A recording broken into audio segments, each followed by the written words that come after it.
ബിസ്മില്ലാഹിർറഹ്മാനിർറഹീം. Hello, welcome back. എന്തുണ്ട് വിശേഷം? എല്ലാവരും ഹാപ്പിയല്ലേ? അപ്പോൾ ഇതിൽ ഞാനൊരു 2 ദിവസത്തെ വീഡിയോസാണ് ഷൂട്ടാക്കിയിട്ട് എടുത്തിട്ടുള്ളത്. ഇതൊരു ദിവസം കുട്ടികൾക്ക് സ്കൂളിലേക്ക് കാലത്ത് പോകുന്ന ആ സമയത്ത് ബ്രേക്ക്ഫാസ്റ്റും റെഡി ആവുന്നുണ്ട്. പിന്നെ ലഞ്ചിലേക്കുള്ള ദാൽ കിച്ചടിയാണ് ഉണ്ടാക്കിയിട്ടുള്ളത്. അപ്പോൾ ഇപ്പോഴത്തെ ഞാൻ കൽത്തപ്പമാണ് ചുട്ടുകൊണ്ടുള്ളത്. ഇത് ദാൽ കിച്ചടി പെട്ടെന്ന് കുക്കറിൽ ഉണ്ടാക്കാമെന്ന് വിചാരിച്ചിട്ട് അങ്ങനെ പെട്ടെന്ന് ചെയ്യുന്നത്. കുട്ടികളുടെ ലഞ്ച് ബോക്സിനായിട്ട് മാത്രമാണ് ചെയ്യുന്നത്. എന്നിട്ട് നമുക്ക് അന്നത്തെ ദിവസം തന്നെ ഗ്യാസും തീർന്നിട്ടുണ്ടായിരുന്നു. പിന്നെ പിറ്റേ ദിവസമല്ലേ ഗ്യാസ് വരുന്നത്. അപ്പോൾ എന്തായാലും പിന്നെ ഗ്യാസ് യൂസ് ആക്കാൻ പറ്റില്ല. അപ്പോൾ ഞാൻ വിചാരിച്ചു ഇൻഡക്ഷനിൽ നിന്ന് എന്തെങ്കിലും ഉണ്ടാക്കണമെന്ന് വിചാരിച്ചിട്ട് ഇഡ്ഡലി മാവ് റെഡിയാക്കി. അതാകുമ്പോൾ നമുക്കിങ്ങനെ കുക്കാക്കുന്നതല്ലേ, വേവിച്ചിട്ട് എടുക്കുന്ന ഐറ്റമല്ല. അതാകുമ്പോൾ പെട്ടെന്ന് ഇങ്ങനെ അടിക്കൊന്നും പിടിക്കാതെ നമുക്ക് വെള്ളം വെച്ചിട്ട് ഇങ്ങനെ വേവിച്ചിട്ട് എടുക്കാൻ പറ്റുമല്ലോ എന്ന് വിചാരിച്ചിട്ട് ഞാനിവിടെ സ്റ്റീമർ വെച്ച് കൊടുക്കുന്നുണ്ട്. ഇത് ഞാൻ ഓൺലൈനിൽ പർച്ചേസ് ആക്കിയിട്ടുള്ള പാത്രമായിരുന്നു. അപ്പോൾ ഇതിപ്പോൾ ഞാൻ വെള്ളം വെച്ചിട്ട് സ്റ്റീമർ പാത്രം ഇങ്ങനെ സെപ്പറേറ്റ് ആയിട്ടുള്ളതാണ്. നല്ലൊരു കടായി ടൈപ്പിലാണ് ഉള്ളത്. ഇത് നല്ല അടിപൊളിയാണ്. പിന്നെ ഇങ്ങനെ പെട്ടെന്ന് എന്തെങ്കിലും ഈ പാത്രത്തിൽ വെച്ചിട്ട് ഇങ്ങനെ കുക്കാകുമ്പോൾ ഒരു അടുക്കി പിടിക്കുന്ന ആ ഒരു രീതി ഉണ്ടാവും.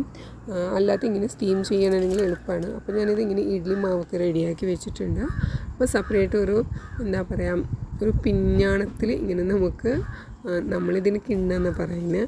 അപ്പോൾ അതിൽ വെച്ചിട്ട് ഇങ്ങനെ മാവ് ഒഴിച്ച് കൊടുത്തിട്ട് നമുക്ക് ഇതൊരു പെട്ടെന്ന് തന്നെ ഉണ്ടാവും കേട്ടോ. 10 മിനിറ്റിൽ തന്നെ എനിക്കിത് ബേക്കായിട്ട് കിട്ടുന്നുണ്ട്, കുക്കായിട്ട് ഇഡ്ഡലി റെഡി ആയിട്ട് കിട്ടുന്നുണ്ട്.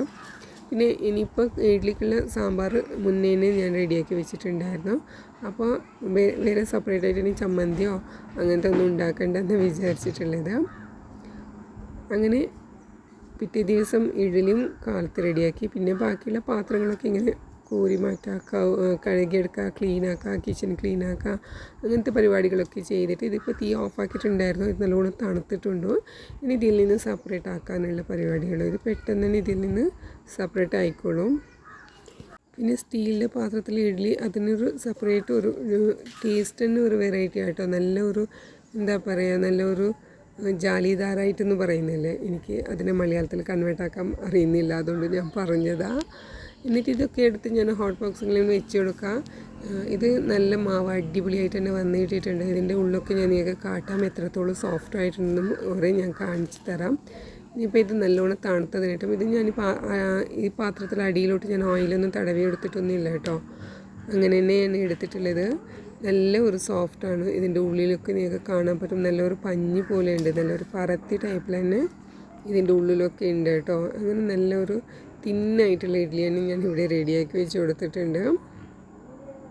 ഇനിയിപ്പോൾ ഇതിൽ നല്ല ഓരോന്നും കോരി മാറ്റാം, എന്നിട്ട് ഹോട്ട് ബോക്സിൽ വെച്ച് കൊടുക്കുക, ബ്രേക്ക്ഫാസ്റ്റ് ആക്കുക, അത്രയേ ഉള്ളൂ. ആ സമയത്താണെങ്കിൽ പുറത്താണെങ്കിൽ നല്ലൊരു ക്ലൈമറ്റായിരുന്നു, കാണാൻ നല്ല ഭംഗിയുണ്ട് കേട്ടോ. മഴ വരുന്നു എന്ന് പറഞ്ഞാൽ മഴ വരുന്നുമില്ല, ഇന്ന് മഴ വരാത്ത ടൈപ്പുമല്ല, അങ്ങനത്തെ ഒരു ക്ലൈമറ്റായിരുന്നു. പിന്നെ വീട്ടിൻ്റെ ഉള്ളിൽ തന്നെ കുട്ടികളൊക്കെ ഇരിക്കുമ്പോൾ എന്തെങ്കിലും ഒന്ന് വൈകിട്ട് സ്നാക്സൊക്കെ ഉണ്ടാക്കാമെന്ന് വിചാരിച്ചത്. ഇത് ക്യാബേജാണ് കേട്ടോ. ഞാനപ്പോൾ ഉള്ളി വെച്ച് ഉണ്ടാക്കാമെന്ന് വിചാരിച്ചു. അപ്പോൾ അതിന് കുറച്ച് ക്യാബേജും കൊണ്ട് ചേർക്കാം. ഇനി ഇത് വെച്ചിട്ടിങ്ങനെ കളയണ്ടല്ലോ, വേസ്റ്റ് ആക്കണ്ടല്ലോ എന്ന് വിചാരിച്ചതാണ്. അപ്പോൾ ഇതിൽ നിന്ന് ഞാനൊരു കാലംശം എടുത്തിട്ടുണ്ട്. എന്നിട്ടിത് ഇതുപോലെ ഇങ്ങനെ കവറിൽ കെട്ടി വെച്ച് കൊടുത്താൽ മതി.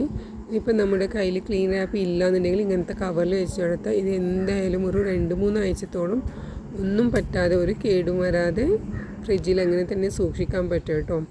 പിന്നെ ഇതിലേട്ടും ഞാനിപ്പോൾ ഒരു കാലംശം എടുത്തിട്ടുണ്ട് ക്യാബേജ്. ഇതിലോട്ട് ഞാനൊരു 5-6 ഉള്ളിയാണ്, മീഡിയം സൈസിലുള്ള ഉള്ളിയാണ് എടുത്തിട്ടുള്ളത്. അതിൻ്റെ തൊലിയൊക്കെ എടുക്കുക. എന്നിട്ട് അതിനെ ഞാനിപ്പോൾ ഇതൊക്കെ ചോപ്പറിലാണ് കട്ടാക്കാൻ പോകുന്നത്. അതുകൊണ്ട് തന്നെ ഉള്ളിനെ 2 കട്ടാക്കിയിട്ട് എടുത്തിട്ട് അതിൻ്റെ മുഖമൊക്കെ എടുത്ത് കളയുന്നുണ്ട്. എന്നിട്ട് ചോപ്പറിലാണ് ഞാനിത് കട്ടാക്കിയിട്ട് എടുക്കുന്നത്.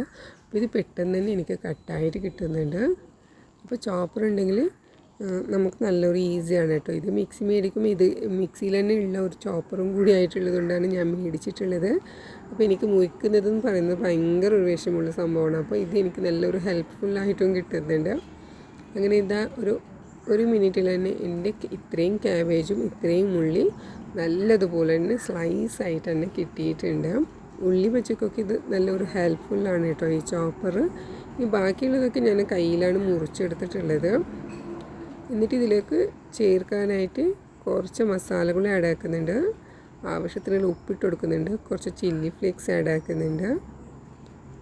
പിന്നെ ഇതിലോട്ട് മല്ലിച്ചപ്പും ഒരു 2 അല്ലി ഞാൻ പച്ചമുളക് ഇടാക്കുന്നുണ്ട്. പിന്നെ ഇതിലോട്ട് 2-2.5 ടേബിൾ സ്പൂണോളം അരിപ്പൊടിയും പിന്നെ ആവശ്യത്തിനുള്ള കടലമാവാണ് ചേർത്തിട്ടുള്ളത്. പിന്നെ ഒരു കളർ ഉണ്ടാവട്ടെ എന്ന് വിചാരിച്ചിട്ട് മഞ്ഞൾപ്പൊടിയില്ല അതും കൂടി ചേർക്കുന്നുണ്ട്. പിന്നെ ഒരു 1/4 ടീസ്പൂണോളം ഗരം മസാല, അതൊരു ഫ്ലേവർ ഉണ്ടാവട്ടെ എന്ന് വിചാരിച്ചിട്ട് ചേർത്തതാണ്. എന്നിട്ട് ഇതെല്ലാം കൂടി നല്ലോണം കൈ കൊണ്ട് കുഴച്ചെടുക്കുന്നുണ്ട്.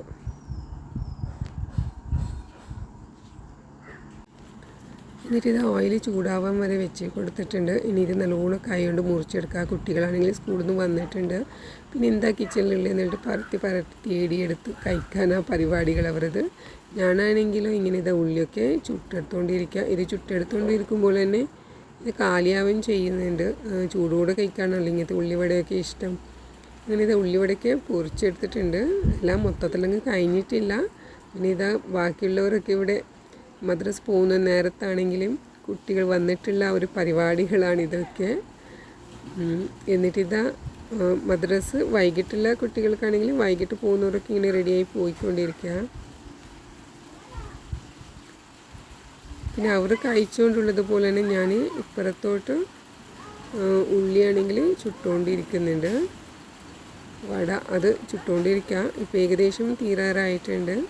ഇത്രയും ബാക്കിയുള്ളൂ. ബാക്കിയൊക്കെ കഴിഞ്ഞിട്ടുണ്ട് കേട്ടോ. ബൗൾസൊക്കെ കാലിയായിട്ടുണ്ടായിരുന്നുള്ളൂ. അപ്പോൾ നിങ്ങൾക്ക് എൻ്റെ ചാനൽ, എൻ്റെ വ്ളോഗ് നിങ്ങൾക്ക് ഇഷ്ടമാവുകയാണെന്നുണ്ടെങ്കിൽ സബ്സ്ക്രൈബ് ആക്കാനും ലൈക്ക് ആക്കാനും മറക്കല്ലേ.